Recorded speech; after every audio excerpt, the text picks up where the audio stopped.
Hi everyone, and welcome to Almost Cancelled, the TV podcast here on the Mild Fuzz Podcast Network. I'm Peter Bradley, and joining me as always is Mario Miranda. Hey guys. And Connor Ryan's here. Hi everyone. And of course, this is a TV podcast here on Mild Fuzz. Every week we review a bunch of TV shows and work our way through the week's TV news. If you're listening to the audio version, you'll get all the news first, and then you can check out the timestamps in the description for all the reviews from this week, which include The X-Files Season 10, Episodes 1 and 2, which both aired this week, the pilot for Lucifer, the newest episodes of Supergirl, The Flash, Arrow, Legends of Tomorrow, and Agent Carter. So you can check all that out at the end, look at the timestamps to skip the ones you don't care about, and yada yada yada. If you're on YouTube, you can of course click on the links at the end of the video to jump to the videos, which will already be up. So, that's the game plan. Let's get straight into it. And I'm sorry to say, guys, that we're not quite out of the pilot season yet. But before we get to the pilots, there's a couple of other things to talk about. First up, House of Cards has been renewed for a 5th season. This is, of course, coming before Season 4 even hits Netflix. But there is some possibly negative news along with it. The showrunner, Bo Willimon, is departing the show. He will not be back for Season 5. You're the fan, Mario. How do you feel about this? It's hard to say. Depends on how the next season 4 goes. Season 3 was definitely the weakest one. It's a little bit disappointing. Still really good, though. I feel like there must be a strong team of writers on there by now that one of them can take over without Step it up being and, too much of a problem. Yeah, Yeah, that's true. Joss Whedon shows up. I got this. Got this. All of a sudden, Peter's interest level rises through the roof. I mean, that's kind of Netflix's flagship show, really. Yeah. So I feel like they'll go above and beyond to make sure that it has the talent they want on it for the showrunner. Also, how different would the show be if just suddenly Joss Whedon was the one running it? Like, seriously. It's such a different show from what he does. You know, he might want to try to branch out and try something different. Don't underestimate Joss. How dare you? Suddenly Frank Underwood's dropping like really nerdy references. I feel like we need a napkin telling Peter why he wants to have you guys not watched all of it? No, I haven't watched Because any. you know he's obsessed with video games, right? Yeah, I know that. Yeah, I've seen the first 2 seasons. Okay. It's a good show. I don't love it as much as you do, but It's one of my favorite shows of all time. I mean, to be fair, it's basically just Darth Vader if he was trying to be president of the United States. See, if someone had described it to me like that, I'd have watched it years ago. You know how in Empire he just starts choking guys out left and right. Yeah. That's exactly what he's like in this show. See, now I'll probably go away and watch it. Except they're politicians. The very first episode has him doing something where you're like, "What the fuck? He just killed that blank." that actually makes it sound even worse than what it actually is. Have you seen the episode? It might be worse depending on how much you care about blanks. See, Mario sounds really racist right now. I can't tell if he's being racist or homophobic. But, yeah, Neither. Without, Not neither of those. I know what it is, but without saying the actual word, it sounds like you're avoiding saying something like that. Yeah. Just try not to spoil it. I know. It's a good scene, and it really sets up the tone of the show. Maybe I'll check it out soon. Alright, next up, Marvel's Most Wanted has a little bit of casting news. Delroy Lindo's been added to the cast for the pilot, and he's going to play someone who I'm sure Mario is going to tell us about. His name is Dominic Fortune. Sweet. Tell us about Dominic You guys Fortune, don't know who man. that is. You don't know who that is? Hate you guys. No, of course we don't know who it is. Are we friends? I mean, especially Connor. Especially Connor. And that red sweater shirt isn't helping. And It's warm, and that's enough for me. cool. So when is this show supposed to start? Do we have any idea? I would imagine it'd be fall. I mean, it's his pilot season with everything else. That said, though, given that Agent Carter's ratings are falling, I could see this being the replacement for that instead. Is it not doing well? Yeah, it's been dipping. I mean, it came back sort of lukewarm and the second week dipped. That said, though, that would kind of upset me, mainly because, well, it'd be a double-edged sword, because on the one side, I'd rather watch this with Bobby and Hunter than Agent Carter. But on the other side, it means that we only get those two characters for that like 10-week thing in the middle, and not like all year. Right. I was hoping that if they did something like this, it would be main story. They're in Agents of Shield. Then there's something happens at the end of the first half of the season. That's a flashback. Hey, Bob, remember that one time when this happened? Boom, we watch it. Most Wanted. The only thing that would go against that is just the is the physics of actually fitting all that shooting into the time. They could shoot in. I don't know. They could shoot in the summer. Before Well, they Agents could. of Shield even starts. I mean, they could, but I mean that's if they're planning that far ahead. I mean, because Agents of Shield is filming right now. It's not like Agents of Shield. It's not like all that cast and crew got like 3 months off. They're all working on their second half of the season right now. So, I could see it maybe starting that way though. I could see them being in the first half of the season, and then splitting off, and then not being in the second half. Or maybe not quite up to the halfway point. They may have to leave a little bit early so they can start shooting the rest of the They'll episodes. definitely have to be in at least 2 or 3 episodes to explain them leaving. Yeah, I'd Yeah. imagine so. Whoever leaves with them, I imagine. I don't imagine it's just the two of them. They're probably splintering. I think it out. might be just the 2 of them and then a new supporting cast around. Well, I meant more like random agents over here that you've seen in a couple episodes in the background are leaving with us. Alright, yeah, that may happen. But that's assuming, of course, it's a mid-season thing like Agent Carter. It could just be a full show, which means they'll set up them leaving at the end of the season, a Shield. And Which should be better because then we would get them regularly. Yeah, it would be better. And it means we'd have 2 great Marvel shows every week. So And then another few great shows a year on Netflix. So that's a lot of fucking shows. it's a lot of shows. It's like DC are all doing theirs weekly. Marvel, like, we'll do a couple weekly, but the other ones are like shots of adrenaline every few months. Just to keep the excitement going. Either way, you could basically make watching comic book based TV a full time job now. There's so bloody much of it. Yep. But no, hopefully it's good. And as for the actor they've cast, I recognise him from a few things, but I don't remember him well enough to have an opinion. Or Hey. any kind of idea of what this show is going to be like. So No. there's nothing that we really know. And actually, Mario, you never actually explained who's Dominic Fortune. I'm not really that familiar with him, unfortunately. So I don't know what to say about these things. Oh, you're such a dick. But every time we have anybody on anything, you guys are like, "Who was that?" Like Madam Mask and Agent Carter. Yeah, that's all the Marvel stuff. If we're talking about DC, we usually know. That's how I feel about Legends of Tomorrow. Oh, good. That's good. Like the main guy that reminds me of like a Doctor Who. Rip Hunter. Yeah, I have no idea who that is. well, to be fair, Yeah, no one does. Yeah, DC fans didn't even know who he was. And then the mortal dude, the main bad guy. Vandal Savage. Oh no, I know Oh, no, Vandal he's Savage. pretty big. Yeah, he's a big deal. But anyway, let's move on to pilots. And it's funny actually because we were talking about Marvel's Most Wanted coming to ABC next fall, assuming they pick up the pilot, because obviously the pilot doesn't mean it's coming to TV. They could see the pilot and go, no, this is shit, we're not doing it. Not that I expect that, but it's a possibility. Yeah. But ABC this week announced so many pilots. We're about to go on a binge of ABC pilot descriptions, and I'm warning you right now, there's so many of these things that I'm worried that everything they currently have is getting cancelled. Because they've got enough shows here to completely fill a new slate. Now, admittedly, like I say, half of these will probably not even come to TV. They'll probably see the pilots and say, right, we're not doing it. But this is a lot of pilots. So, and they're kind of split up in weird ways. I'm reading these all from articles from Variety. So some of them are in bunches of like 2 or 3 or whatever, and some are on their own. And but first up, we have a comedy pilot, which is called The Second Fattest Housewife in Westport. Stay with me. Please, before you get to this, please tell me the show is about them trying to become the fattest. Well,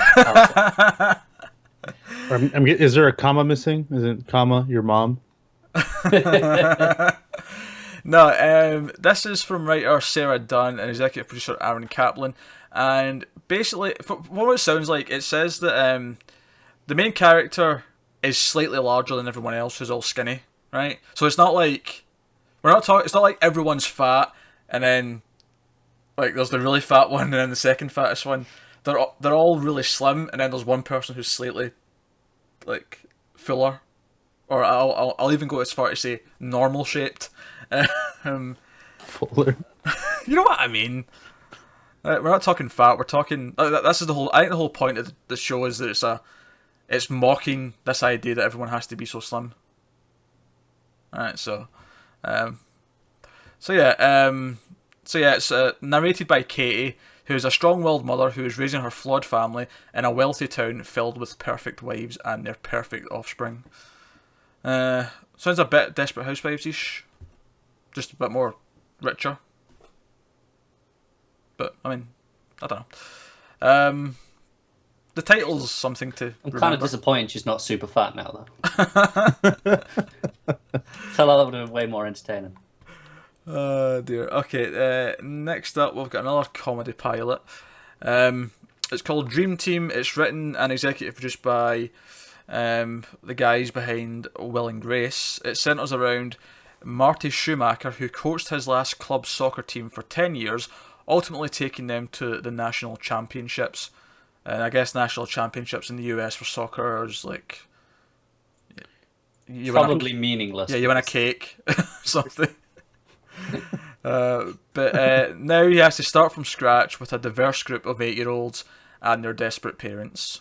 So, to me, this I don't know if did you guys ever see a movie from the 90s called The Big Green? Yes, I like that movie a lot. This sounds like a comedy, like a TV show version of that. I was thinking Mighty Ducks. Ah, yeah. I guess I jumped to Big Green because it's also soccer/football. That's true, and there's a goat. And there's a goat in it, yeah. I'm sure Tim loves that movie. Yeah, that's a movie with Steve Guttenberg and the fat kid from The Sandlot. Is in that as well. He's the goalie. Right. But yeah, Mighty Ducks is good. But it sounds kind of like that. I mean, does that mean it'll be good? I don't know. It's a single camera. It can be. I mean, like the Mighty Duck stuff, like, cause it was all like family friendly but fun, and some emotional stuff in there too. It depends how annoying the 8-year-olds are. Yeah. Yeah, if they're like 80s 8-year-olds where they're like wisecracking and stuff, it could be fun. Yeah. But yeah, something there. But I mean, I like this pilot description actually because at least I can see like a definite. This is the premise. Right. You know, I can see all the scenes of him trying to train all these dysfunctional kids who are all shit at it, and you know, comedy ensues.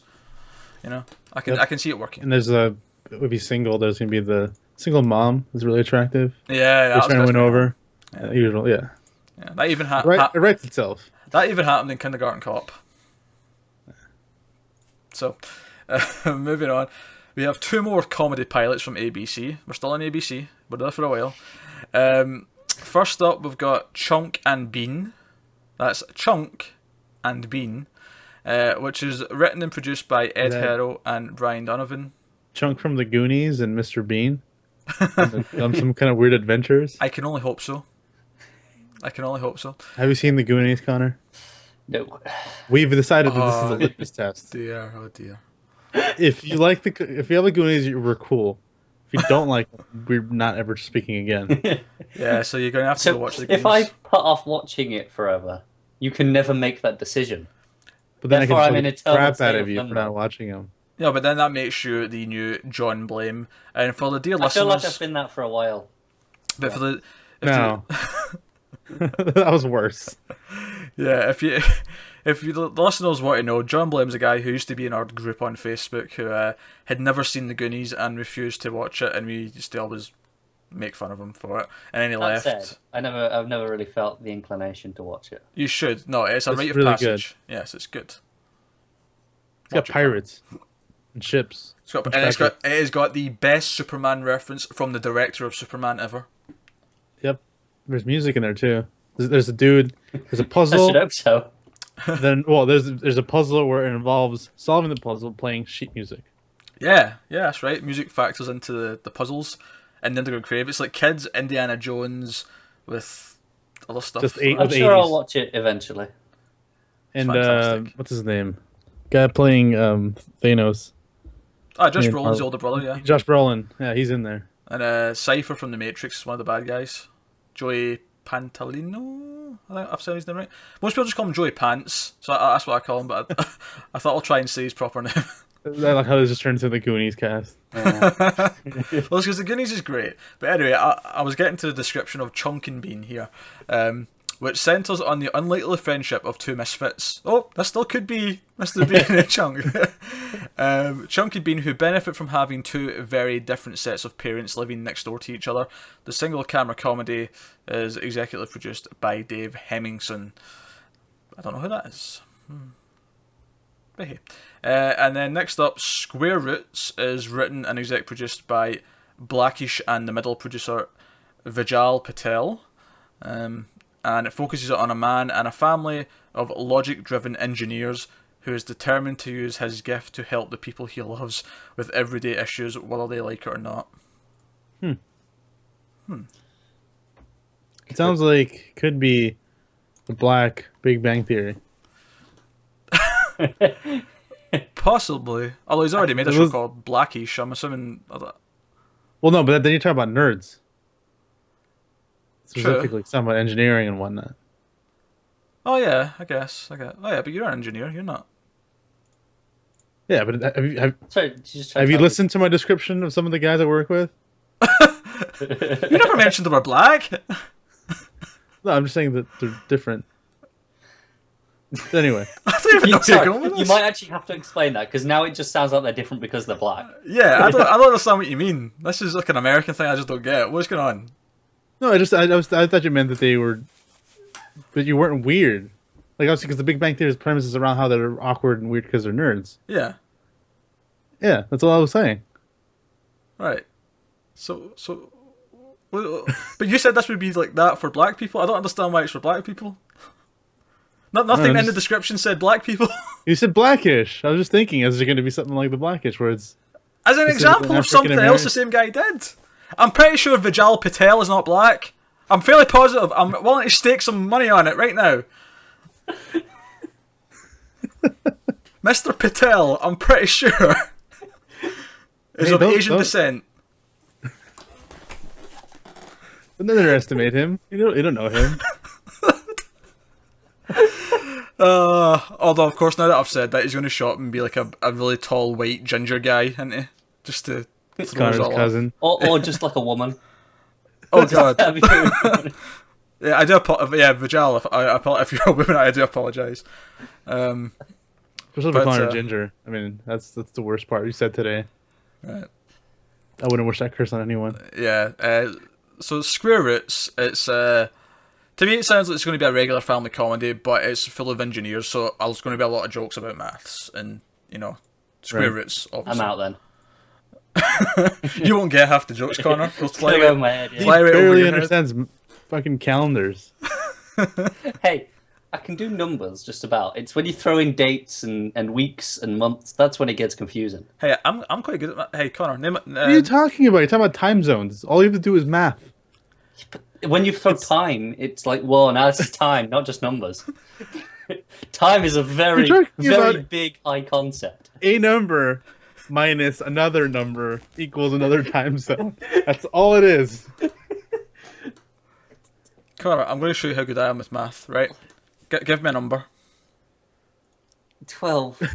I know that one. Right, let's move on. So, next up... yeah, Mario liked that. I thought it was funny. Alright, let's move on. ABC, I've got even more shows. I've written this down as several. How many is this? 5 pilots in this one. Jesus Christ, this is a lot. I'm scared. I am legitimately scared for their current lineup of shows now. I know, there's so many of these. Right, so it's all been comedies so far. I think we're getting into some dramas now. Toast. Yes, TV show called Are you Toast. sure this isn't still a Oh. comedy? I don't know. We'll get through the description. We'll find out. Toast it comes from writers Greg Grunberg and Foley. They're both got exec produced for maybe show. It's a hybrid comedy that follows. This is a comedy. You're right. That follows a couple's road to marriage. Over the course of Max and Paige's wedding rehearsal dinner, their eclectic family and friends give Toast recalling anecdotes about the couple, but flashbacks reveal that the Toast don't always get it right as we watch the real story of their complicated, funny, and relatable road to marriage. Wait a minute. So this entire show is set at the one wedding, and it's flashbacks. It sounds to like a Toast. really finite idea. Yeah, do you know what it sounds like? It sounds like How I Met Your Mother, but they've somehow managed to make the idea that he's sitting telling his kids a story for like 10 years even more ridiculous. Yeah. God damn it, this wedding's going on a bit. At least in How I Met Your Mother, I can buy that they go and get some food between episodes. Like, Yeah, they can take a break and come back. yeah. Okay, that's fine. Whatever. Toast. Unless it's a different couple each week. But That's from Greg Grimbook. yeah, that was last season, one of the exec producers, yeah. Oh. I've not seen him do anything other than acting. I've not seen him write anything or anything like that before. Unless it's a different couple every week. Season. Or season, even. I was going to say... Well, you could have, like, a wedding probably has a fair amount of people at it, and you could do, say this is 20 episodes, you need one person doing a toast every episode. True, yeah. True. It could actually end up being the most genius, like, interlinking comedy ever written. Yeah. If this is done well, that could actually be pretty amazing. Unless they intend to have the same couple each season. Although it would be funny if season 2 is like the same guy, but he's like remarrying. Like he got divorced between seasons. Oh dear. That's All what I right. imagine Tim's life would be when he's like 10 years from now. Don't tell his girlfriend that. I mean, she's not listening to this show. It's Tim. She knows what she's getting into. Tim's probably listening to the show, though. Sorry, Tim. My boy, Tim. Alright, next up is... geez, what is it with these titles are killing me today. The Fluffy Shop. The Fluffy Shop. The Fluffy Shop. Star... what is this? Right. Okay, it's an actor who's also executive producing. He plays a stepfather and boss to his family and friends while he navigates his home life during the few days he spends off the road each week. The multi-camera comedy... blah, blah, blah, blah. Yeah, I don't know. I'm not feeling this one. I also don't understand why it's called The Fluffy Shop. Nothing about that description explained the With fluffy... anything to do with it. I don't get it. Are you sure that's like matched up to the right title? If we find something else now that has like a different that mentions a fluffy shop, I feel like that there's just a mistake going on here. Yeah, well, not my mistake. It's them putting it in the wrong bits. I'm definitely in the right paragraph here. Yeah, I don't know. It doesn't even say what his job is. It just says he plays a stepfather and a boss to his family. Just like, obviously a family business then. But they're on the road. Yeah.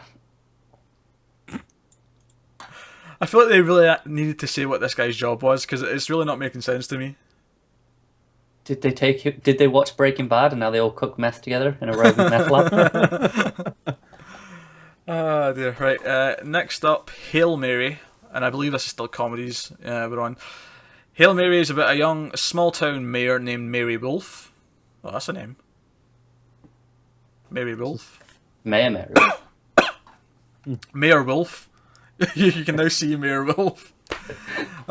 She has a dysfunctional siblings, a dying father, disgruntled citizens, and a nearly bankrupt town, and the mafia are breathing down her neck. This sounds like a laugh a minute, right? This one. Only a miracle can help her, so she fakes one based on the Austrian Broadcasting Corporation series Braunschlag. I think I nailed that. Braunschlag. It's a single camera comedy. It doesn't say what the miracle is, though. I want to know what the miracle is.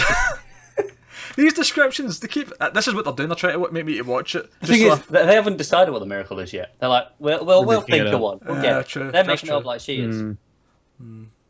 So she's going to fake something in the town. But this could have easily been like a Boardwalk Empire Sopranos drama or something like that, with everything they're saying. The mafia is breathing down her neck, and her father's dying, and the citizens all hate her. You know? This could be like a really depressing drama. I'm worried that, like, especially when she's throwing like the mafia, and now it's a comedy, it's going to get like really corny. Very possible. Alright, another comedy from ABC. They're apparently just doing comedies all season next season. It's untitled. It comes from writers Ed Weeks and Hannah McKay. Where are we? It's not got much for this one. It's a single camera comedy, and it revolves around an unapologetic lesbian and her best friend, a neurotic straight male who navigate a dysfunctional codependent friendship on the world of dating. So it's a lesbian and a straight man friend. That's the premise. Cool. Yeah, could be great, could be terrible. Who knows? It didn't even Alright. give us a fun title to make fun of. Nah, you gotta love a good untitled project, don't you? Yeah, I suppose. All right. Going over to drama, right? Because we're on the dramas now. ABC's picked up a pilot called Notorious, which is inspired by the true life stories of the famed criminal defense attorney Mark Geragos. Mark Garagos. Oh, do you know this guy? Yeah. Oh, cool. You give us some insight then. And cable news producer Wendy Walker. The potential series, also co-produced by Sony and ABC Studios, explores the interplay of criminal law and the media. Huh. Sounds kind of interesting. Who is this guy? He represented a lot of fame, so he works around the area here. All right. But he was represent people like Michael Jackson, Winona Ryder, people like that. So he comes out on podcasts every once in a while, and that's why I know him. But he says a lot of really interesting stuff because he gets privileged to a lot of involvement behind cases that we may have known, like Michael Jackson stuff. So you may know what the news have told you, but you get to hear from his perspective and all the crazy stuff that happens. Yeah. Especially once the statute of limitation expires, and they can let it loose a little bit more. But yeah, so that's Notorious. We're not done with ABC yet. I've got a few pilots here. Oh Jesus, these are all dramas, I think. All right, Spark. Yes, a show called Spark. Nice and simple. Written and executive produced by Michael Cooney. It comes from ABC Studios. It's set in an alternate history where gas and coal fuel the world. This genre soap centres on the battle for power between two rival families and a rebellious young woman with a spark of invention that could level both their empires. What?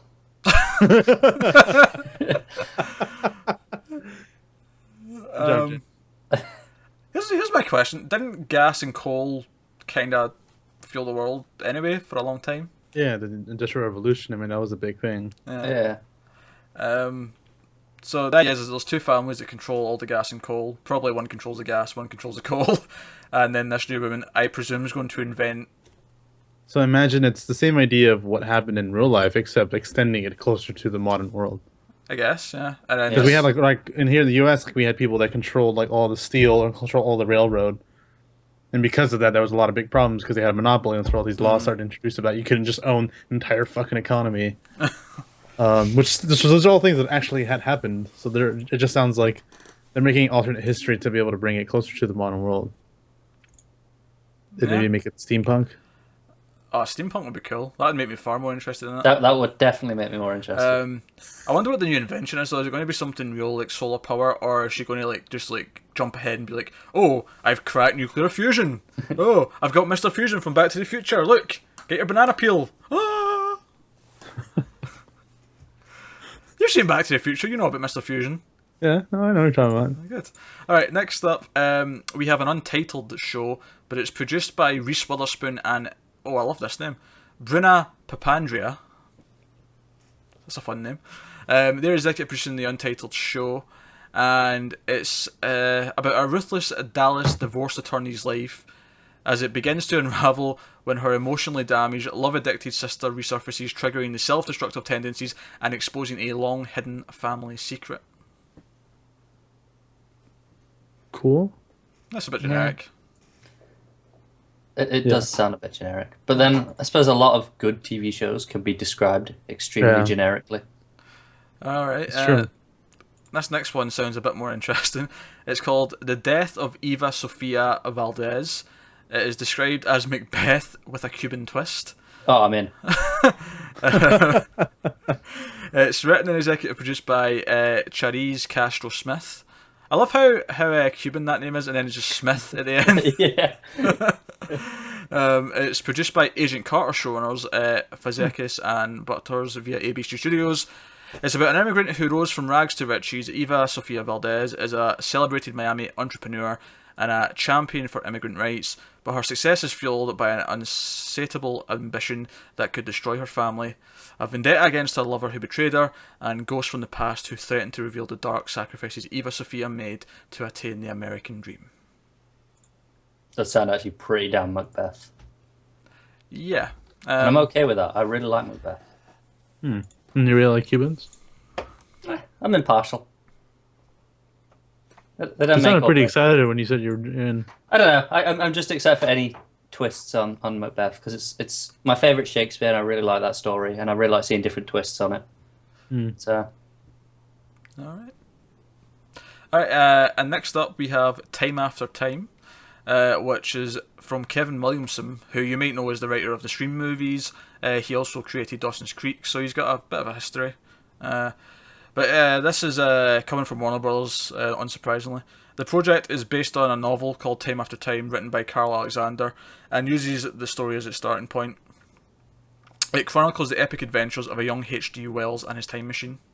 Could be cool. I mean, yeah. I like time travel. It's interesting though that that's the second time travel pilot for next season, and we already have like 2 on the air right now. Yep. Yeah. It's making a comeback. Yeah, a lot of time travel in there. But no, I'm always down for good time travel, so if they want to make a sort of fun, more sort of pulpy, adventure. Well, eventually one of them's bound to hit and be, this is the one. Like, if they keep throwing them at us, one of them's going to stand out. Yeah, One was going to be the Mr. Robot of time travel TV shows. I'm thinking the one that's done by Sean Ryan's get more of a chance than this one, but, I'll take a fun one as well. Can't complain. All right. We're still not done with ABC, by the way. Jesus. ABC has picked up a legal drama called Conviction from Mark Gordon and Co. And it tells the story of Carter Morrison, the brilliant but rebel daughter of former president who is blackmailed into taking a job as the head of Los Angeles' newly created Conviction Integrity Unit. She, along with her team of lawyers, investigators and forensic experts, must work together to examine cases where there's credible suspicion that the wrong person may have been convicted of a crime. Sounds like a procedural, so... Yeah, sounds very generic. I mean, if he doesn't at night then put on a black mask or a red mask and fight crime with his fists, I'm not interested. Well, it's a she, but yeah, I agree. It does say, though, rebel daughter. She could be a bit of a rough one. Who knows? Oh, dear. All right, we're finally off ABC, so you're probably happy to hear that. A couple from Fox, though. First up, a medical drama, which, I mean, we're likely not to care about, but this one does have a kind of a weird twist to it that at least make you chuckle. It's called Zubiquity, right? And it's basically... it's about a pairing of 2 different doctors. One's a cardiologist, and she risks her career by teaming with a socially challenged veterinarian in an effort to tackle the most challenging cases with an untested brand of cross-species medicine.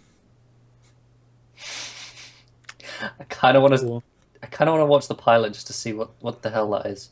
It's got a twist on it. I'll say that much. I still feel like it'd be really boring. Probably. But I want to know details. Yeah, it's not for me, but fair play to you. All right, we've got 2 more dramas from Fox, and you'll be happy to hear that's the last of the pilots for the week. First up, we have APB, which is about a tech billionaire who purchases a troubled police precinct in the wake of a loved one's murder. The series will explore if the eccentric and enigmatic figure's cutting-edge approach can fix the broken ways of the blue-blooded veterans.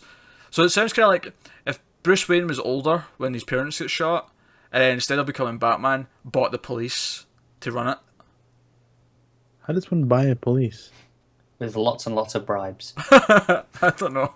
Oh, it sounds like he meant literally. Like he actually bought it. What the fuck? I mean, it's public. It's government. Not if you're rich enough. I mean, could you? I mean, you could donate it to it, but you're never gonna own it. Or does he mean like he just buys out the building from the government and then fills it with his private detectives? Maybe, I don't know. No idea. Maybe they'll just come up with like a stupid loophole in the show, like clause blah blah blah blah. You can do this, like, and that's it. I don't know. So that's APB, and then the last one we've got is called Recon, which sounds really generic from the title, but we'll see what it's about. It revolves around a rookie FBI agent who embeds herself in a suspected terrorist family, and that's it. That's the whole description. Sounds like The Americans, kind of. Probably more, just except modern. Yeah, a little bit. It's worth noting it's from people behind from the creators of the Vampire Diaries, so certainly a different type of show for them. Yeah, definitely. So, and that's the news for this week. So I noticed you didn't have the Gilmore Girls stuff from Netflix. Or did you not see this? I don't think he cared. I did see it. I decided. I just thought that elected. was- I elected. I thought we should point out, like, how can anything come back? Is there no limits anymore? No, but to be fair, we already had this conversation when it was announced it was coming back. I know it's confirmed a lot of details this week, but like, you know, we had that conversation. I mean, knew Skinner was like away jacking off in the corner somewhere because it's his favorite show. Is it actually? I was thinking with Rudy. Rudy loves Gilmore Girls too. Yeah. Rudy and Skinner love Gilmore Girls, which is almost enough to make me at least try the first, just to see what's the deal. What is it? Is it something different from what I think it is? Because I thought it was interesting the way they were doing the series. Because I don't know if you saw that. Do tell. They're doing it. I think the title at the minute is Gilmore Girls Seasons, and it's 4 90-minute episodes, and like each one is over a season of the year. Huh. So it's like Sherlock with the Tim Sale books. Yeah, I was going to say, it sounds like Superman for all seasons. Yeah, pretty much. Yes, Except, whatever. without Superman. Yeah, without Superman, yeah. Anything like that. So it's basically a quadrilogy of movies then? Yeah. Yeah, cool, whatever. I'm sure Skinner's thrilled. He's buying more Kleenex right now as we speak, I'm sure. For both reasons.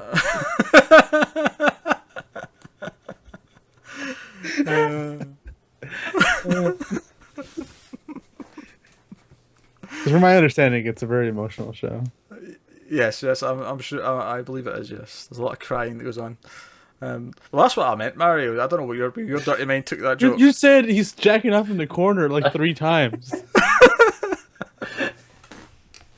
Did I? That's strange. I don't remember that. Alright, so that's the week's TV news. I hope you enjoyed this week's discussion of the Goonies and Skinner enjoying Gilmore Girls just a little bit too much. Those were the highlights for me, certainly.